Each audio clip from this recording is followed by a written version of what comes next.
kesimpulannya dari saya, ayo kita sama-sama belajar untuk pintar ya, jangan terbawa drama-drama di persidangan yang nggak mau dipakein rompi lah, yang marah-marah lah. Ya kita harus belajar itu. Kalau misalnya terdakwa ini memang mau keadilan, harusnya dia stop membuat ulah-ulah yang bisa mengganggu jalannya persidangan. Makanya Bapak Hakim kan, saya kan pernah datang tuh, fokus gitu. Nah, itu udah sebetulnya dinasehatin harus fokus biar dia tuh paham. Tapi Kak, tentang yang laporan kan kita ke KPK itu Sudah tadi kamu baru Iya.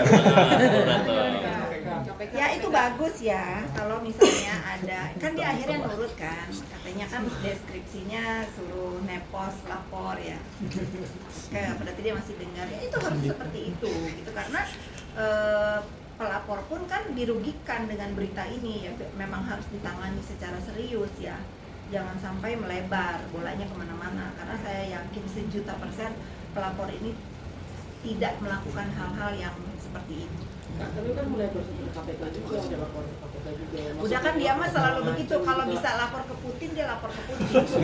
Tapi itu semua bentuk Iya. gertakan nggak sih Kak untuk tim Rizal? Saya nggak tahu gertakan atau enggak, yang pasti kan ini bukan lagi syuting ya.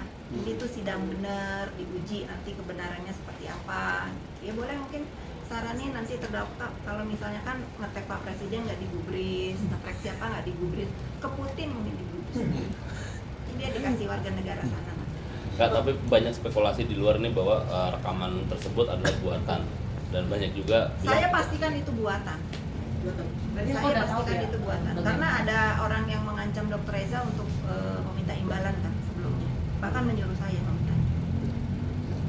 Orang tersebut apakah dari, maksudnya masih dekat dengan Netizen, kalau saya panggilnya itu, kalau terdakwa ini kan nominalnya gede ya, maksudnya memerasnya itu rumahnya gede. Kalau yang punya rekaman ini kan nominalnya yang diminta kecil, jadi saya panggil aja dia copet sosmed. Copet sosmed. Tapi Bang Hotman sampai ikut berkomentar juga nih, sampai ke pengacara lain juga yang berkomentar.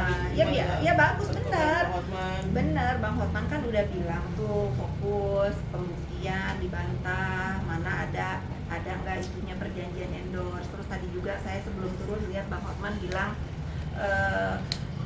bertanya kalau memberikan uang untuk menutupi kejahatan. Masalahnya nggak ada kejahatan di sini Bang Hotman. Adanya itu dia diancam untuk apa? Untuk dirusak nama baiknya, dihancurkan kredibilitasnya. Kalau mengenai kejahatan pelapor ini nggak ada sama sekali. Skincare yang udah dibahas itu udah dibantah juga, dan sudah dinyatakan kan itu emang bukan milik Glavicia ya. Itu produk kayak saya nih, klinik di atas.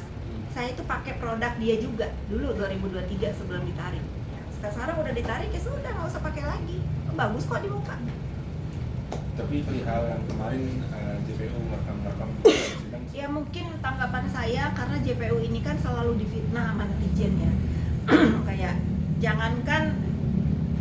jangankan berjalan, mimik aja kadang-kadang kan didoxing tuh. Saya setuju dengan apa yang dilakukan ibu-ibu JPU. Biar apa? Biar dia punya dokumentasi sendiri bahwa yang dia lakukan itu ini loh. Coba kalau terdakwanya bersikap santun, tidak ngebantah, nurut aja, ikutin aja aturan persidangan itu, tidak akan pun terjadi seperti itu. Dia mau teriak, mau ngejerit, mau apa, kan tetap keluar dari persidangan. Aturannya apa? Pakai baju oranye dan tangan diborgol kan?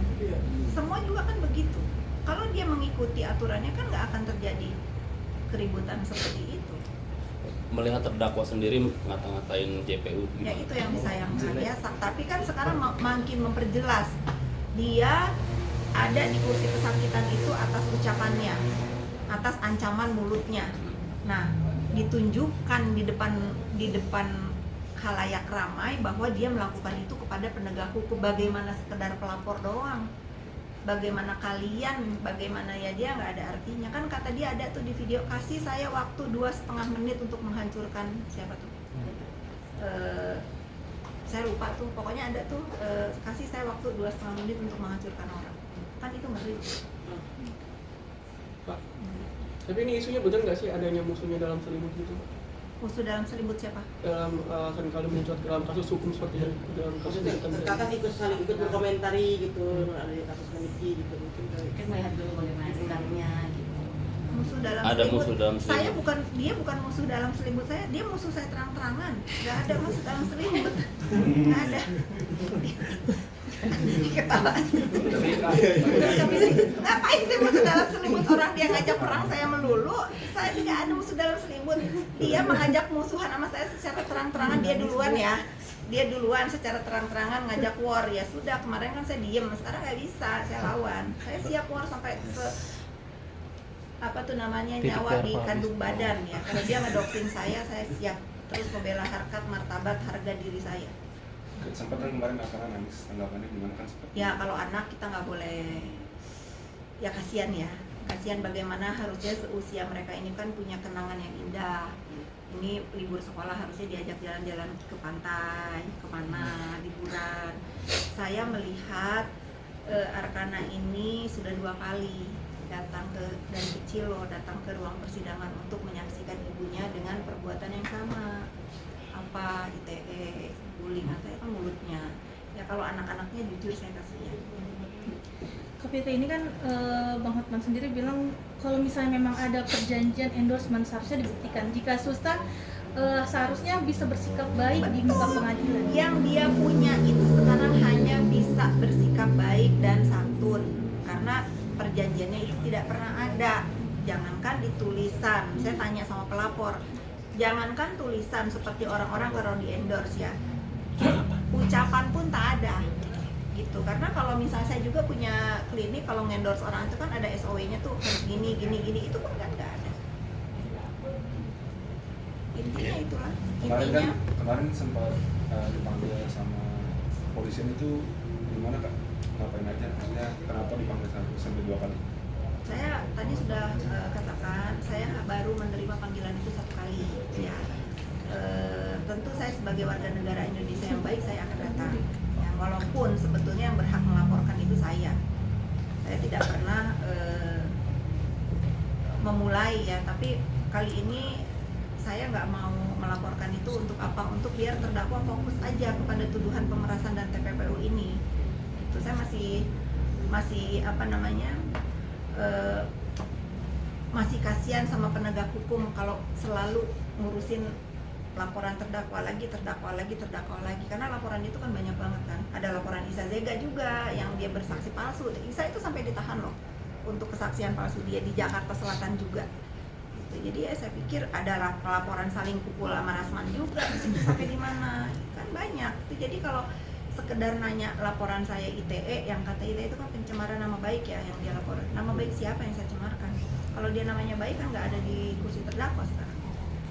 Tapi kemarin sempat tidak memenuhi panggilan itu kenapa? Bukan tidak memenuhi panggilan, saya tidak menerima panggilan yang pertama. Panggilan yang kedua kebetulan saya nggak ada.